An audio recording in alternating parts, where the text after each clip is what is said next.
有观众私信问我，为什么你这么挺蓝营，支持蒋万安？我只想说一句，难道不该支持吗？不知道大家注意到没？在最新出炉的台湾10大县市长口碑榜中，台北市长蒋万安再次开启无敌模式，持续领跑第1名，也只有蒋万安的好评度。能在如今蓝绿白沙的天昏地暗的台湾政坛，像坐了火箭一样往上冲，哪怕是面对绿营最凶猛的炮火，这位台北市长也从来不躲闪，直接直球对决，硬生生把争议变成了声量。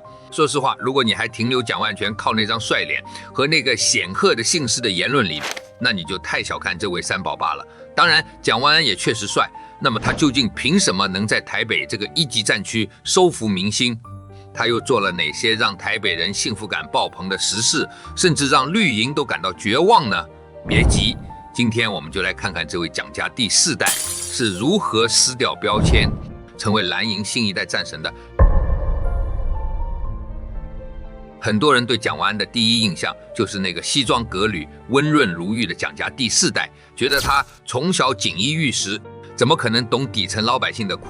但你要是真这么想，那就大错特错了。他的平凡程度可能超乎你想象。蒋万安的高中同学曾爆料，他当年在公立学校念书，跟大家一样逃课、打球，为了考试抓耳挠腮。他不是在蒋家大宅里长大的，他是在台北的街头巷尾吃着卤肉饭长大的，甚至连蒋这个姓氏，他都是到了高2才从父亲口中得知真相。从那一刻起，这个姓氏对我来说，从来不是什么通往权力的捷径，而是沉甸甸的压力。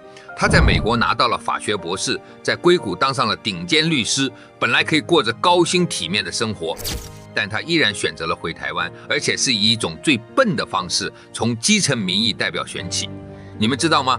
当年他当立委时，为了挡下那个压榨劳工的劳基法修正案，他在台上硬生生连续发言抗争了2个小时。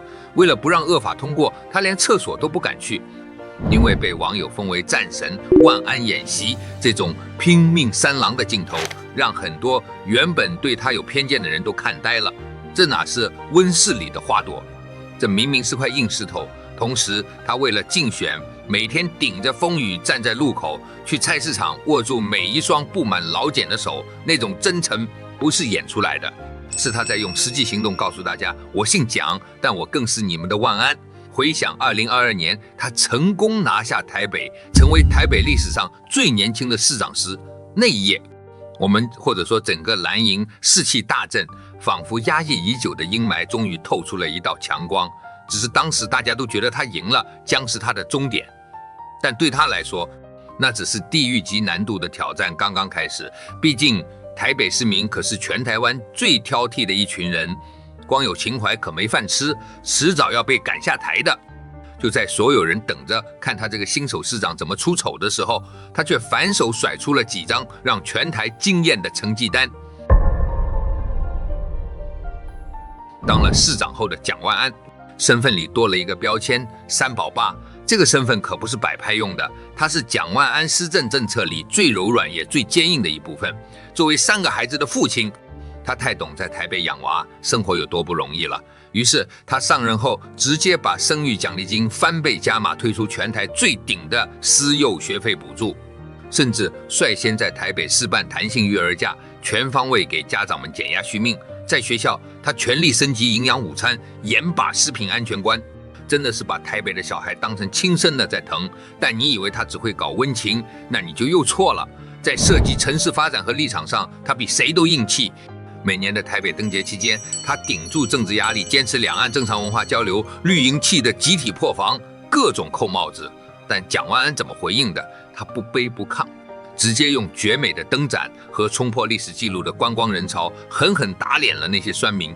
他用行动告诉全世界，台北是自信的、开放的，绝不搞意识形态那一套。最让人震撼的是，他把那个被历任市长拖了10几年的大巨蛋给彻底盘活了。这不仅是一个体育馆，这更是台北人的一块心病，却在他手上顺利开幕，办起国际赛车和巨星演唱会，把台北的商圈经济彻底带飞。现在的台北不仅有大巨蛋的欢呼声，还有了 AI 城市的雄心壮志。他亲自带队向 AI 巨头辉达、NVIDIA 等国际大厂招商引资。要让台北成为全球 AI 产业最核心的版图。这种眼光和格局，真的让台北市民觉得咱们的城市是在往未来狂奔，而不是在原地打转。这种改变，全在台北市民肉眼下快速改变，而且数据不会骗人。2026年最新的市政民调显示，蒋万安的满意度飙升到了逼近70%。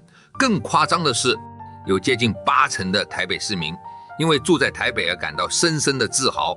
这在蓝绿对立严重的今天，简直是一个奇迹。蒋万安把刚柔并济玩到了极致，对抹黑直球对决，对市民细致入微。曾经那个被质疑的公子哥，现在已经成了台北人的定海神针，成了整个蓝营的战力象征。甚至有人分析说，蒋万安的高人气正产生一种强大的辐射效应。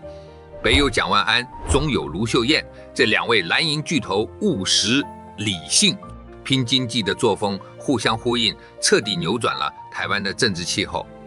相比于绿营整天挂在嘴边的意识形态，台湾人其实更看重的是，今天我的孩子能不能安全上下学？明天的电费会不会又涨？这座城市有没有未来的国际竞争力？而蒋万安给出的答案是最务实的。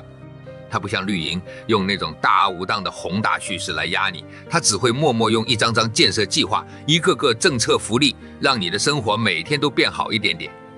今年2026年底的连任大选，我想绿营就算翻遍了整个台北市，恐怕也找不到一个能在他面前抗衡的对手。因为大家都支持蒋万安，支持他已成为台北市民一种更好的生活方式，一种不再被政治裹挟的幸福感。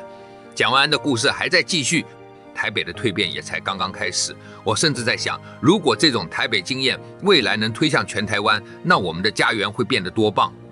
虽然现在说还太早，但蒋万安这颗耀眼的政治星星确实给了支持者们无限的遐想空间。好了，今天的内容就分享到这里。